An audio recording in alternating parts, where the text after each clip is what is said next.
बिस्मिल्लाहिर्रहमानिर्रहीम। अस्सलाम वालेकुम नाज़रीन, वेलकम टू देसी किचन पंजाब। यकीनन आप सब खैरियत से होंगे और जैसे आप जानते हैं कि सर्दियों का मौसम शुरू हो चुका है। अभी सर्दी आहिस्ता आहिस्ता बढ़ती जा रही है और सर्दियों के मौसम के हिसाब से जो सर्दियों की में जो चीज़ें लाइक की जाती हैं ज़्यादा, और वो आहिस्ता आहिस्ता लोगों ने अब बनाना शुरू कर दी हैं, जैसे फ़िश है और कई ऐसी चीज़ें हैं सर्दियों की। इस तरीके से पकोड़े भी हैं और आज मैं अपनी रेसिपी में पकोड़े ही लाई हूँ। पकोड़े बनाएंगे हम। पकोड़े भी मुख्तलिफ़ तरीके से बनाए जाते हैं, आज हम आपको एक तरीके से बताते हैं, फिर इंशाल्लाह नेक्स्ट टाइम कि दूसरे तरीके से भी आपको बताएंगे। आज हम पकोड़े बनाने जा रहे हैं और पकोड़ों के लिए मैंने आलूओं को कुछ इस तरह से कटिंग कर लिया और अच्छी तरीके से धो लिया है। उसके अलावा मैं इसमें प्याज यूज़ करूँगी, हरा प्याज भी है, दूसरा प्याज भी है मेरे पास कटा हुआ, और हरा धनिया है, हरी मिर्च है, कुछ स्पाइसी भी इसमें शामिल करेंगे। तो हम फिर शुरू करते हैं अपनी रेसिपी को। आलूओं को मैंने कटिंग कर लिया है, धो लिया है अच्छे तरीके से। अब इसमें हम डालेंगे बेसन। बिस्मिल्लाहिर्रहमानिर्रहीम। सबसे आसान रेसिपी।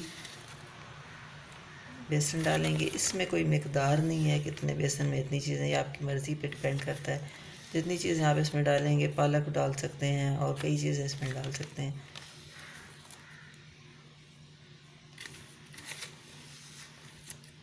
बेसन डाल दिया हमने। अच्छा जी, अब हम इसमें बाकी तमाम जो चीज़ें हैं वो इसके अंदर डाल देंगे। ये जो मैंने कटिंग करके रखी हैं, इसमें प्याज है, हरा धनिया, प्याज, हरा प्याज, हरी मिर्च कम ही डालती हूँ मैं, क्योंकि बच्चे भी होते हैं खाने वाले, बच्चों ने भी खाना है, बड़ों ने भी। और मिर्चें बहुत ही ज़्यादा कड़वी हैं, बहुत ज़्यादा कड़वी मिर्च जब आती है मुंह में तो फिर सारा मज़ा जो है वो किड़किड़ा हो जाता है चीज़ का, इसलिए मिर्च कम। अगर हरी मिर्च का से टेस्ट अच्छा हो जाता है, इसलिए बेहतर होता है कि हरी मिर्च को बारीक ग्राइंड कर लें, फिर इसमें शामिल कर लें। अब इसमें हम इसको थोड़ा थोड़ा पानी डाल के इसको हम भिगो लेंगे और फिर उसके बाद हम इसमें मसाले शामिल करेंगे। इसको मैंने थोड़ा थोड़ा पानी डाल के मिक्स कर लिया।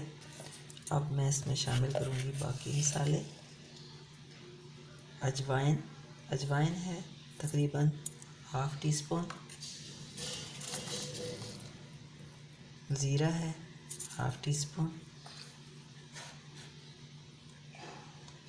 लाल मिर्च है 1 टीस्पून,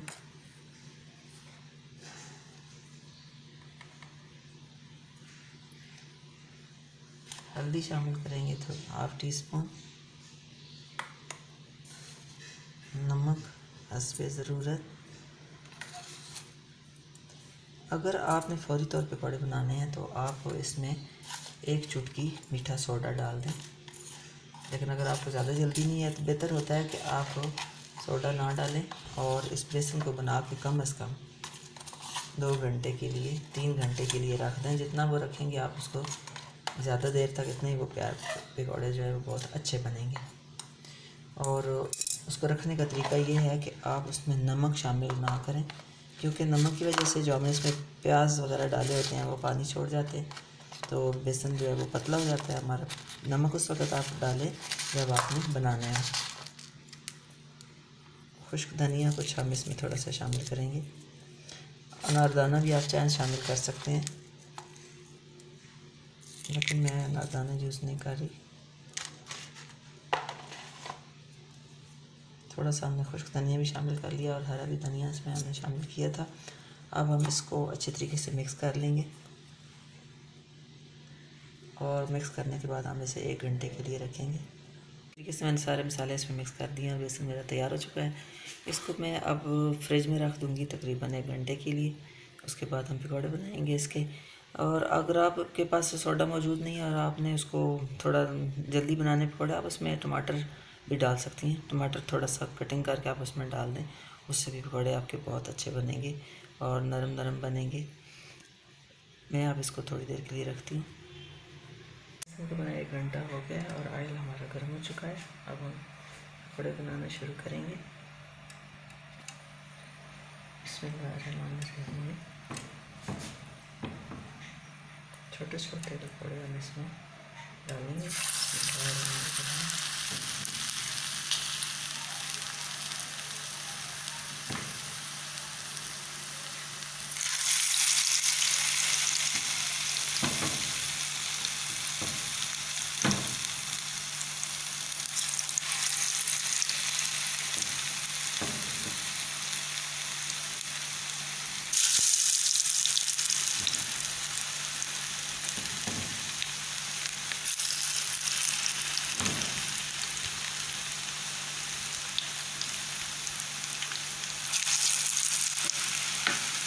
इस तरीके से हम छोटे छोटे पकौड़े बनाते चले जाएंगे।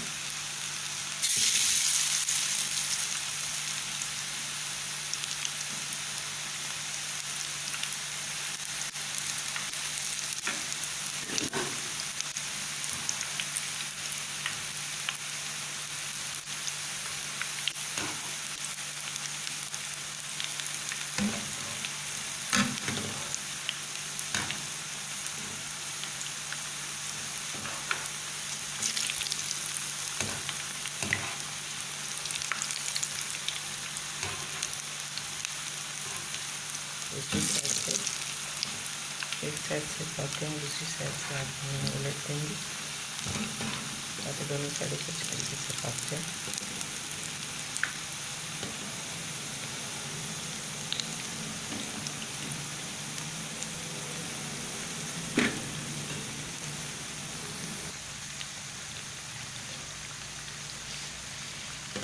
जो तैयार हो चुके हैं उनको हम निकाल लेंगे। इस तरीके से हम सारे पकौड़े बनाते चले जाएंगे।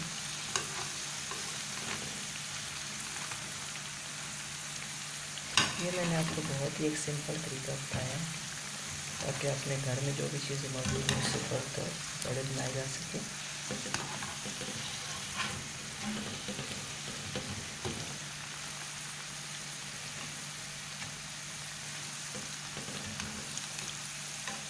बहुत ही हल्की आंच पे मैं बना रही हूँ ताकि अंदर से कच्चे ना रह जाए बेसन।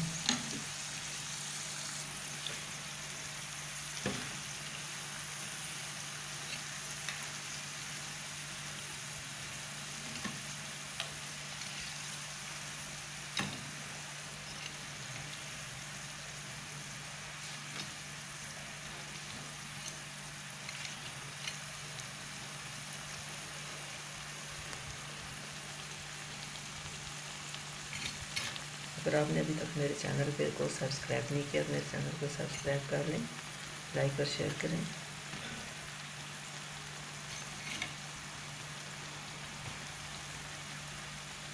और नाज़रीन अपने कमेंट्स में ज़रूर बताइएगा कि आपको मेरी ये रेसिपी कैसी लगी।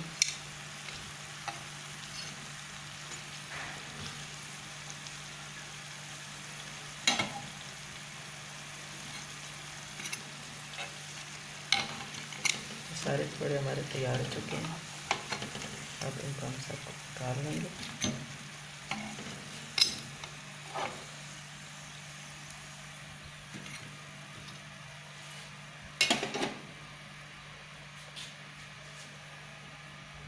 इस तरीके से हम अपने सारे पकौड़े, बाकी के पकौड़े में हम इसी तरीके से बना लेंगे।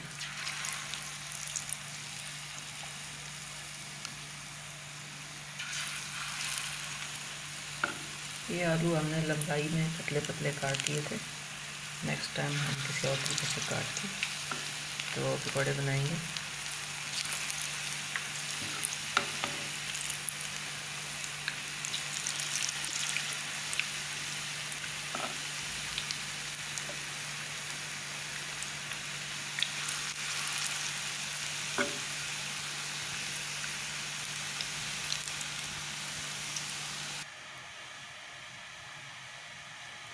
तो लीजिए नाज़रीन, हमारी ये रेसिपी बिल्कुल रेडी है। पकौड़े हमारे तैयार हो चुके हैं। यकीनन आपको पसंद आएंगे, आप ज़रूर ट्राई कीजिएगा। और अगर पसंद आए तो अपने कमेंट्स में ज़रूर बताइएगा। ये तेज़ पुदीने की चटनी के साथ या केचप के साथ, मेयोनीज के साथ, किसी चीज़ के साथ भी आप खाएँ, तो आपको बहुत मज़ा आएगा। इंशाल्लाह ताला आपको बहुत पसंद आएगी ये रेसिपी हमारी। और हम एक नई रेसिपी के साथ दोबारा हाजिर होंगे। तब तक आप अपना और अपनी फैमिली का ख़ास ख्याल रखिएगा। आपका और हम सबका अल्लाह ने निगहबान।